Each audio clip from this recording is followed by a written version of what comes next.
Hello, I'm Pastor Dave, the pastor of New Life, a Global Methodist Church and State College. This is our Monday morning sermon recap to help refresh your memory of yesterday's message and assist you in working through those next step questions as you seek to apply the message to your life this week. Now, this past Sunday, our passage came from Isaiah chapter 11, verses 1 through 10. And this is a passage from the prophet Isaiah that we interpret as foretelling the coming of the Messiah. And here are the key takeaways from that sermon. Now, as we look at prophecy in the season of Advent, we are reminded that God has a plan. This is something that we can debate the details of, but in the end, God ultimately has a plan for humanity. In this passage, we can see God's planning for the Messiah over 400 years before Christ came, or 700 years before Christ came to earth. God had a plan. But knowing that there is a plan, we have to remember that the plan may not be what we think it will be. We see this in the fact that in this prophecy, we see that the Messiah is not a traditional earthly ruler. The Messiah is not going to rule through military power or political intrigue, but instead through wisdom, understanding, and knowledge.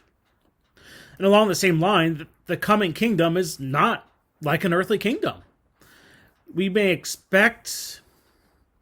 Some may have expected the reestablishment of the Davidic kingdom, which is what many were looking for the Messiah.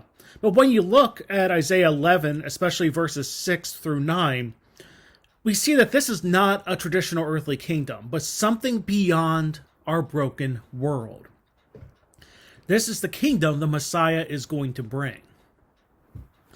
And we're also not seeing a kingdom that's limited to God's chosen people or to ancient Israel. Because as Isaiah points out, the Messiah will rule over the entire earth. The nations will look to him. It is seen through saying that Christ is going to rule in a different way, because no one man has ever been able to rule all the earth. So this is going to be a different kingdom than anyone expected. So in looking at Isaiah, we see the message is still for us today, because we still look to this for what is to come when Christ finally comes again. So there you go. Hopefully that refreshes your memory of the message. If you would like, you can re-watch the sermon on Facebook for about the next 30 days, or go to YouTube, and we tend to post them early in the week. But as a reminder, we worship in person at 10 a.m. at the Center Learning Community Charter School, located at 2643 West College Avenue in State College. We stream the service on Facebook. We do post on YouTube. We have small groups now up and running to help become more involved in the church. But until next time, I'm Pastor Dave, and I hope you find a way of applying God's Word into your life this week.